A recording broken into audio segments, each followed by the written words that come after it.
Hey everyone, Lauren Perreault here with your Portland Metro Market Update for the week of July 6th through the 12th, 2026. Every week I sit down with the freshest numbers from across the Metro and walk you through what's actually happening on the ground. Not the national headlines, not the hot takes, not the gossip you heard at the nail salon, just the data and what it means if you're buying, selling, or simply trying to keep tabs on your neighborhood. This week has been a bit of everything. A demand number that looks scarier than it is, a supply number that needs some holiday week context, and a days on market story that keeps confirming the same theme we've been tracking for months. Let's get right into it, starting with supply. So active listings came in at 8,328 this week. That's up about 1% from the prior week's 8,249, but it's still about 2.5% below where we were during this same week last year, when active listings stood at 8,538. So inventory has been rebuilding steadily over the past couple of years, but it hasn't fully caught up to last year's levels. And that gap is still working in sellers' favor when it comes to competition for well-priced homes. New listings told a more dramatic story this week, jumping all the way up to 800 from just 432 the week before. That's an 85% increase in a single week. And don't get too excited. I want to be upfront with you. The prior week included the July 4th holiday, and holiday weeks almost always suppress new listing activity because sellers and their agents tend to delay hitting the market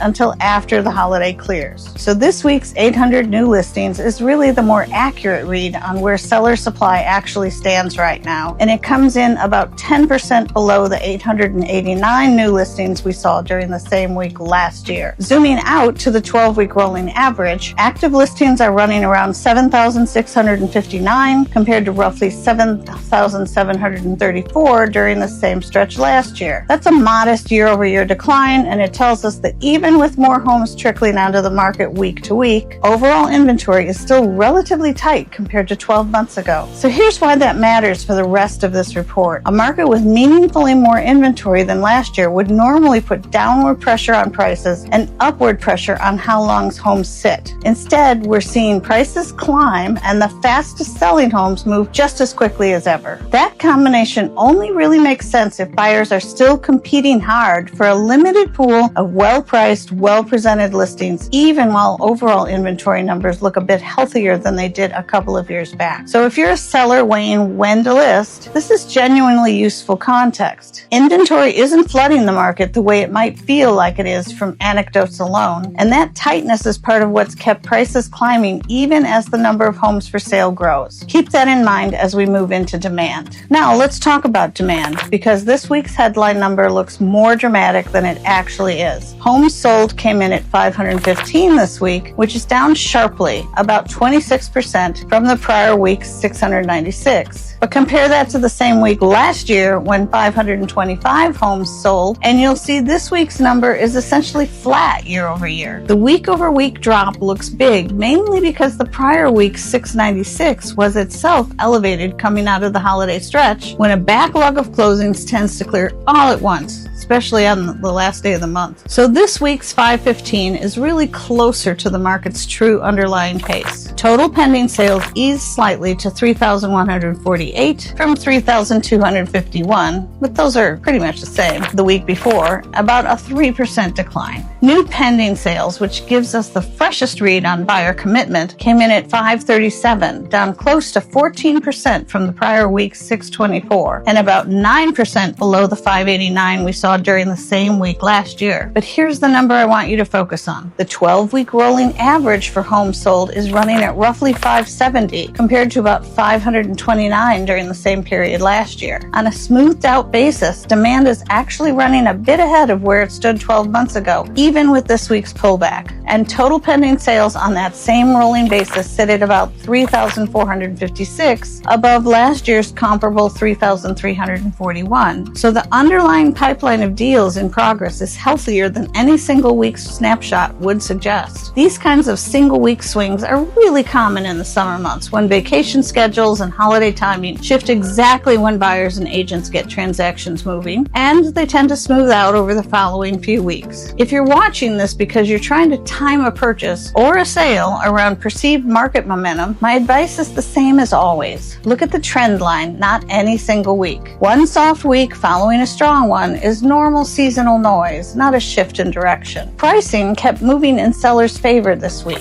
The average sale price climbed to $665,005, up 2.4% from the prior week's $649,585, and up roughly 5% from the same week last year. Median sale price followed a similar path, rising to $585,000 from $570,000 the week before, a 2.6% weekly gain, and landing about 4.9% above last year's comparable week. I remember just a few weeks ago, we were at a median of $550,000, so this is really remarkable. What I really want you to take away here is the 12-week rolling picture, because that's where you can see this isn't just a one-week blip. The average sale price on a rolling basis now runs around $647,600,000 compared to roughly $639,800 over the same stretch last year. That's a steady, sustained increase, not a sudden spike. Buyers have been paying more for homes across the board for months now,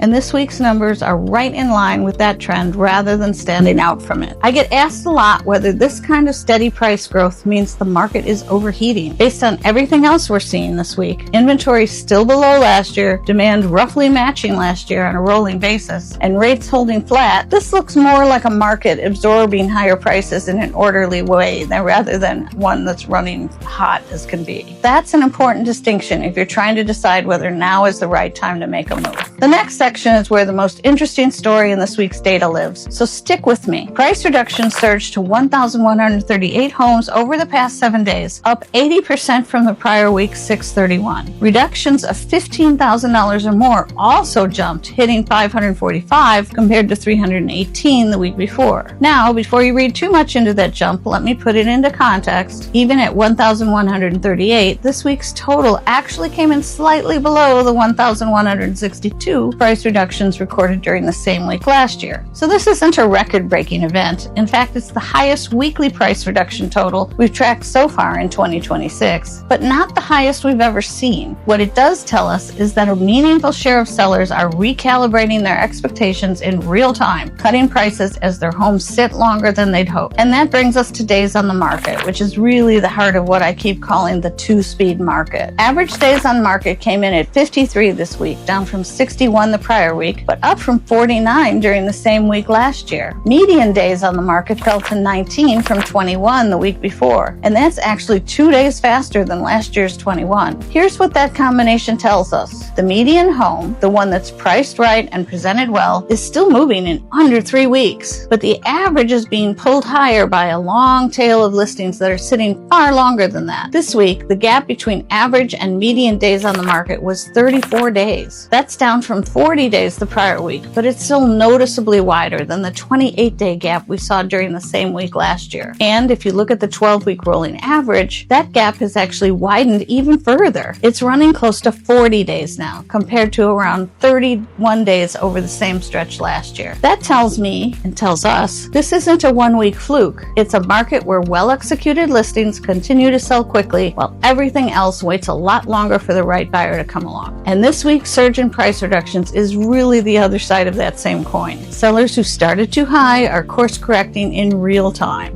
Let's wrap up with sale to list ratios and where rates stand. Sellers are still winning the negotiation on well-priced homes. The average sale price came in at 99.45% of the original list price this week, essentially in line with last year's 99.2%. The median sale price closed at 100.4% of asking, meaning half of all sales this week went for, at, or above the seller's asking price.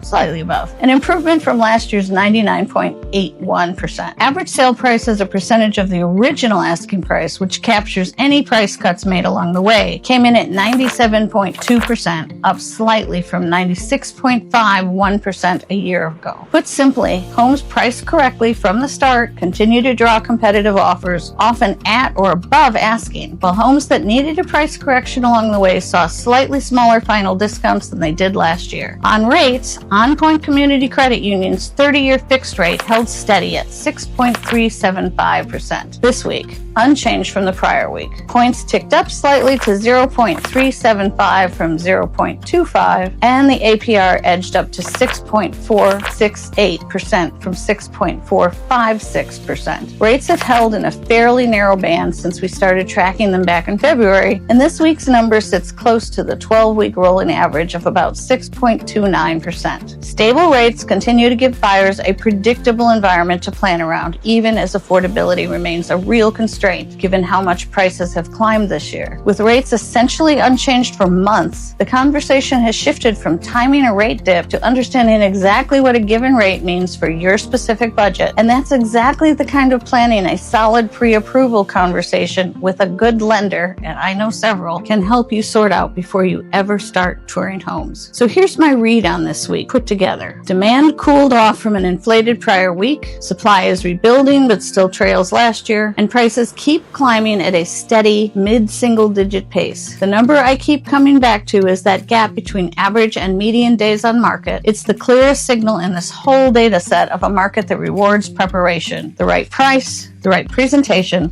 the right timing get you a fast sale. Skip that work, try to price aspirationally, and the data shows exactly what happens. Your home sits, and eventually you're one of the sellers cutting prices. If you're selling, price it right from day one, or maybe even a tiny bit under what you think it eventually will sell for. That brings the buyers in. If you're buying, well-priced homes are still moving fast and often at or above asking, so being ready to act matters as much as ever. But homes that have sat longer and already seen a price cut can be where the real negotiating leverage is right now. Every one of these numbers tells part of a bigger story, and my goal every week is to give you the full picture rather than a single headline stat that gets everyone excited or worried for the wrong reasons. Real estate decisions are too important to make. It's most people's biggest investment, too important to make off of a soundbite, and that's exactly why I put this update together the same way every single week with the same data sources and the same methodology. If you want to talk through what any of this means for your specific situation, whether you're buying, selling, or just trying to understand where this market is headed, give me a call or send a text at 503-683-1885 or head over to pdxhomesforsale.com. I'll be back next week with another update. Thanks for watching, and I'll see you then.